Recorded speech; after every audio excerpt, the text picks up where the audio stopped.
Now we will discuss the U.S. Judiciary branch, or the courts, most specifically the Supreme Court. Now, with regard to the U.S. Constitution and the federal courts, there's not a whole lot that is discussed in the Constitution itself about the courts. Basically, they just create the Supreme Court, and that's it. Even Hamilton, one of the early founders and one of the smartest founders and most brilliant, when he looked at the structure of the government at the time of its creation, argued that the judiciary was the least dangerous branch of government. The least dangerous as far as creating a some kind of tyrannical rule or overcoming the other branches of government. Now, the judiciary is described in Article 3 of the Constitution. Article 1, of course, discusses the legislature. Article 2, the executive branch, and Article 3 of the Constitution talks about the judiciary. And it basically, in a nutshell, it says this: judicial power of the U.S. is vested in one Supreme Court. Supreme, of course, being the operative word there. It's the highest law of the land, the Supreme Court, its job is to interpret the Constitution and interpret what it means, so that people know what the Constitution means. Uh, Congressional authority to establish inferior courts. Of course, the U.S. Constitution cannot the U.S. Supreme Court, it's impossible for the U.S. Supreme Court to hear every single federal case. And the founders knew this. And they knew that there would have to be lower federal courts to hear many types of cases. So instead of creating those lower courts in the Constitution, thereby having to change the Constitution every time you wanted to add courts, they gave Congress the authority to establish the lower courts or inferior courts. Also, in Article 3, Section 1, they discuss the tenure of the courts. Basically, life tenure with good behavior for judges on the Supreme Court and in the federal judiciary. Now, this has always been kind of controversial. Why would you want somebody in a position for life? It seems very counterproductive, the fact that there's no accountability there. Well, that's kind of um, what they wanted. They wanted the judges to be only accountable to themselves and to the Constitution. They didn't want the judges to be accountable to voters who don't know oftentimes what the law means, and are oftentimes very persuaded by the arguments of the day that may be unconstitutional, or by the biases of the day. They don't want the judges to be accountable to um, campaign donations and campaign donors, because let's say there's a big campaign donor who this is assuming that, let's say, we have elected judges and they have to run for election. Well, if you run for election, you have to raise money, and if somebody gives you money, then they expect something in return. And what they would expect in return from a judge is judicial rulings that go in their favor, even though they may not be uh, constitutionally correct or judicially correct. So you don't want a judge being influenced by money or by the people who don't have the knowledge of the Constitution and the knowledge of the law that the judge has. But there are ways in which you can get rid of a judge, even though they're in for life tenure, and that is through impeachment. But the whole point of the life tenure is to insulate the judge from outside influences. He's there. He or she is there. He or she can make the decision based on how they interpret the Constitution and the law, without having to worry about what other people think. And I think that's a good thing. Is it perfect? Of course not. But if I had to choose between a judiciary or a judicial system, if I had to choose between judges that have a life tenure with good behavior, or elected every so many years, I would much rather have the judges with life tenure, because they are less likely to be corrupted and less likely to be influenced by outside sources. Article 3, Section 2, talks about the power and jurisdiction of the Supreme Court. We'll talk about that a little bit later. The kind of cases that they can hear. And Article 3, Section 3 defines treason, which is you know, the Supreme Court hears treason cases and requires two witnesses to accuse anybody of treason, not just one, but two. at least two. Now, just like the other branches of government, the legislative branch and the executive branch, there are checks on the judiciary. Uh, Congress may alter the size and jurisdiction of the courts. So if they feel like the courts are not doing their job properly, they can change the size of it, meaning adding or reducing the number of justices, or they can redefine the kinds of cases that the judiciary can hear. Also, adding constitutional amendments is a check on the judiciary. If the judiciary rules, if the judiciary's interpretation of the U.S. Constitution is such that it goes against fundamental principles, maybe that the American public and Congress or the president deem appropriate, well, all they have to do is go through the process of changing the Constitution. And then the judiciary has no choice but to interpret it under the new amendment.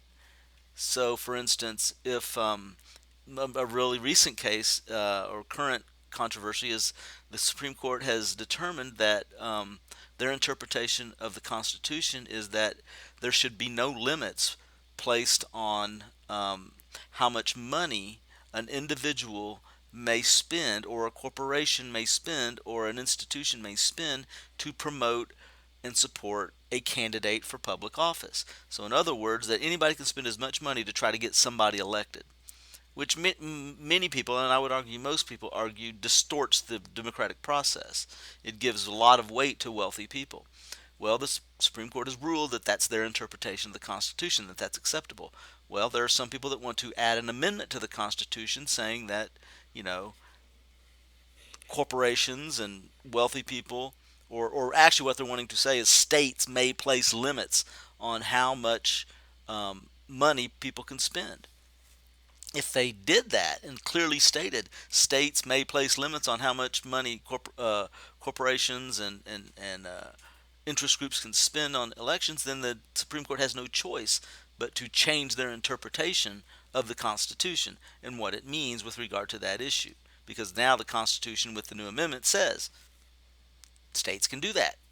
Also, a check is impeachment and removal, same process as the impeaching and removing the president. And of course, the president gets to appoint members of the judiciary, and that's a check. So the executive branch has a say who's on the judiciary, and the Senate must approve all of those appointments.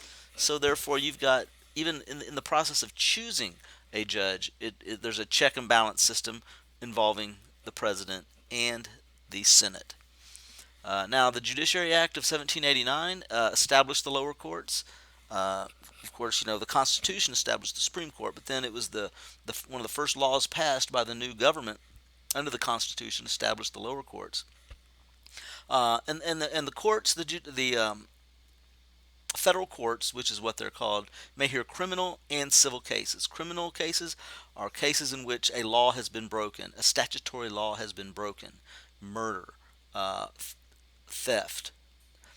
And they hear civil cases, which aren't necessarily laws that have been broken, but they're usually contracts that have been broken, or disputes between people regarding matters other than, legalities. Lawsuits are civil cases. Suing a business for negligence, or actually a divorce is a civil case. So there are court cases that aren't necessarily don't necessarily deal with crimes. There's a three-tiered court system. You have the district court, which is the lowest level, and they hear original jurisdiction cases, which we'll talk about in a minute. Then just above the district courts, is the appellate courts, or called the circuit courts, and they have appellate jurisdiction only, meaning they only hear appeals from the district courts. They only hear appeals, which is a term that describes if somebody feels like that they were convicted wrongly, that justice was not done, that their rights somehow during the trial were violated, then they can appeal to the appellate courts. And then you have the Supreme Court, Chief Justice and 5 associate justices. There were 9, and the number was initially the Constitution had 6, the Chief Justice and 5 associates. but that number was raised to 1 and 8, a Chief Justice and 8 Associate Justices, for a total of 9 in 1869. John Jay was the first Chief Justice of the Supreme Court. And the Supreme Court has both, and this is interesting about it. The district courts only have original jurisdiction, meaning they're the first to hear a case, that the juries and lawyers and all that. And the appellate courts have only appellate jurisdiction. Well, the Supreme Court has both. They can be the first to hear certain types of cases, and they also can rule on appeals. Okay, so let's define what we mean by original and appellate jurisdiction. Original jurisdiction is that original. Original means first, and it is the court where the case is first heard. It is where, when you watch a TV show that deals with a trial show, or Law and Order, something like that, original jurisdiction is the type of court that takes place in. It's a court where the case is first heard. You have testimony from witnesses. You show evidence. You have a jury in the box that you are trying to persuade of guilt or innocence. And so you have it's the kind of court, the original jurisdiction court, where that we are familiar with based on television shows and movies. Now, the appellate jurisdiction, which rests with the appeals court and also with the Supreme Court, they review the decisions of lower courts.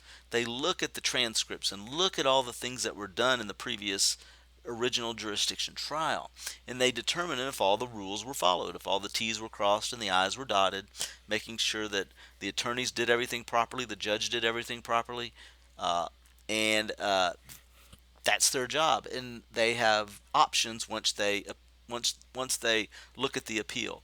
They can have the conviction or the ruling by the lower court stand, which means they do nothing, or they can overturn the conviction and say, the judge and the jury and all of them, they did this wrong, that wrong, and that wrong, so we're going to overturn that conviction.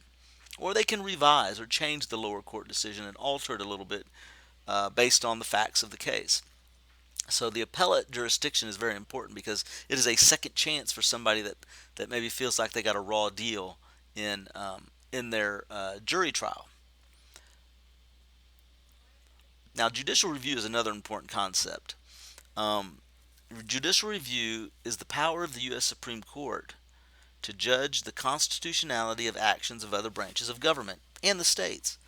So, basically, judicial review is the power of the Supreme Court to declare an act of Congress, an act of the President, or an act of a state unconstitutional. And basically, it's effectively, when it does that, it effectively nullifies that law. Now, this power is nowhere in the Constitution. It was given to the Supreme Court by its own Chief Justice. His name was John Marshall. And it was given to the Supreme Court, this power of judicial review, in the case of Marbury versus Madison. Now, Marbury versus Madison was a case involving something called midnight appointments of President John Adams. John Adams was a Federalist, and he had just lost the presidency in the year 1800. He was running for re-election and lost to Thomas Jefferson, who was a Democratic Republican. Now, the Democratic Republicans also, in that election, were going to take control of Congress. Well, in the interim period between the actual election and when Jefferson was to take office, and when the Democratic Republicans in Congress were to take office, there was a period of a couple of months in between, a transitional period. And in order to preserve at least one branch of government for the Federalist Party, who had lost, that the Federalists of Adams, and the Congressional Federalists, they decided they needed to control at least one branch of government. So in that interim period between the election and when Jefferson finally comes into office, the Congress created a whole bunch of new courts and a whole bunch of new federal judgeships, and they appointed a bunch of Federalists to them.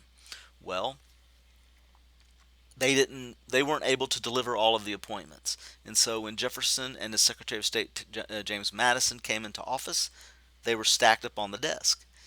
Well, they refused to deliver them because that would have given the Federalists control of the judiciary, and so there were lawsuits involved, and Marbury was one of those that was appointed but didn't get his appointment because Jefferson and Madison refused to deliver them. Well, it went before the Supreme Court, And what Marbury was doing was asking the Supreme Court to issue a writ of mandamus to Madison, forcing him to deliver the appointment. And a writ of mandamus was a power given to the Supreme Court by Congress in a law that was passed. Well, Marshall had a problem. Chief Justice Marshall knew if he ruled in favor of Marbury, that Madison and Jefferson would ignore him, and if they ruled, which then that was the correct ruling, was to rule in favor of Marbury because the appointment was official and it was legal. But if he ruled in favor of Jefferson and Madison, then everybody would know that he was ruling in the wrong way. So he couldn't win either way. So what he did, he basically said, I would like to rule in favor of Marbury, but I can't because the law that gave me the power of writ of mandamus, which is the power to force Madison to deliver the appointment, is unconstitutional because Congress had no power to give me that power. They had no constitutional right to give me the power of writ of mandamus, therefore I can't do it. And it's a very simple ruling, but basically what he did, he set the precedent and for the first time ruled an act of Congress unconstitutional. And nobody ever argued. And the long-term impact is that it greatly expanded the power of the Supreme Court to rule acts of Congress as unconstitutional.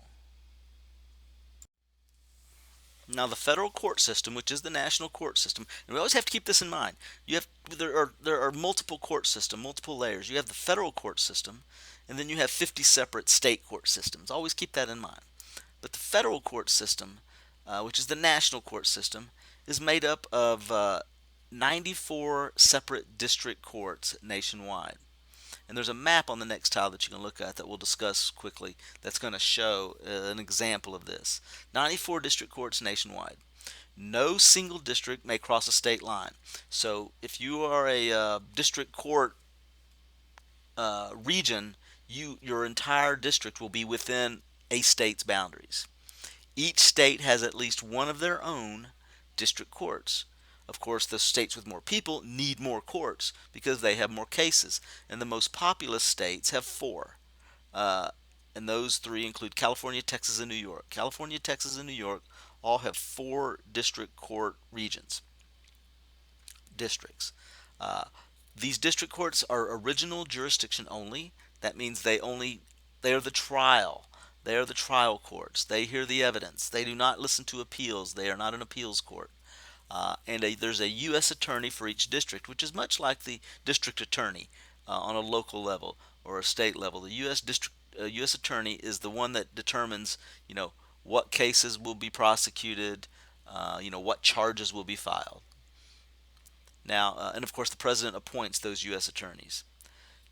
On the next level up that we talked about earlier is the Court of Appeals. A loser in the district court, a loser in the trial court, may appeal that decision to the appropriate Court of Appeals, and there's a specific Court of Appeals for each district court. Of course, there are multiple district courts under a single appeals court, so a single appeals court will hear appeals from multiple districts based on region. There are 13 total, 13 courts of appeals. 11 of them are numbered. And if you've ever watched the news, you probably heard terms like the Fifth Court of Appeals or the U.S. Third Court of Appeals. That's what they're talking about, the numbered circuits, the numbered Court of Appeals. And they're 1 through 11. Okay, those are the ones that are numbered. There are 13, though, so there's a 12th and a 13. The 12th is the D.C. Court of Appeals. And they hear appeals regarding regulatory commissions of the federal government and agencies. Okay, so if it's an appeal involving some agency of the government, then the 12th District Court, D.C. Court of Appeals will hear that. The 13th only hears appeals regarding patents and contracts and lawsuits against the United States. The Court of Appeals has no original jurisdiction and they hear no new testimony. They simply revisit the rulings of the district courts and determine whether everything was done properly. They attempt to correct errors of law or procedure. And the decision is binding on the geographic district. Only Supreme Court decisions are binding nationwide.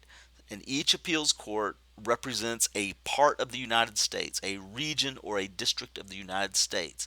So when they make a decision and declare something unconstitutional, or they declare or they rule in a certain way, all the other courts within that appeals court district must follow that ruling. And that means precedent. That means that you must follow the precedent. Stare decisis. Stare decisis is a Latin term that means the decision will stand. The decision will stand. Stare decisis, and that make sure that everybody's on the same page. So if an appeals court rules that the courts must rule in a certain way, then all those courts under that appeals court must predictably rule the way the appeals court rules. And only the Supreme Court, when it makes a decision, does that force every single court in the United States to adhere to the decision that the Supreme Court made and follow its ruling as stare decisis. Okay.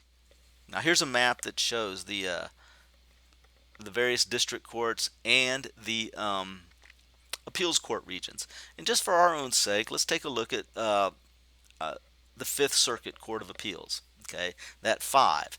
That includes Texas, Louisiana, and Mississippi. Okay, Texas, Louisiana, and Mississippi. Now, as you can see, Texas it's divided with those lines into 4 geographic areas. Those are the district courts. Those are the district court areas. Okay, Texas South, Texas West, Texas North, Texas East. Louisiana has 3. Louisiana West, Louisiana Middle, Louisiana East, and then Mississippi has 2. But they all fall under the Fifth Court of Appeals. So any case that is heard in Texas, Louisiana, or Mississippi, in any of those district courts, if there is an appeal, it will go to the Fifth U.S. Court of Appeals. Okay, and it's just like that under these other colors throughout the map. All those district courts with blue, the Ninth District Court of Appeals, which covers Arizona, California, Nevada, Oregon, Idaho, Montana, Washington State. Any case in those district courts, if there's an appeal, will go to the Ninth Circuit Court of Appeals, which covers all those areas.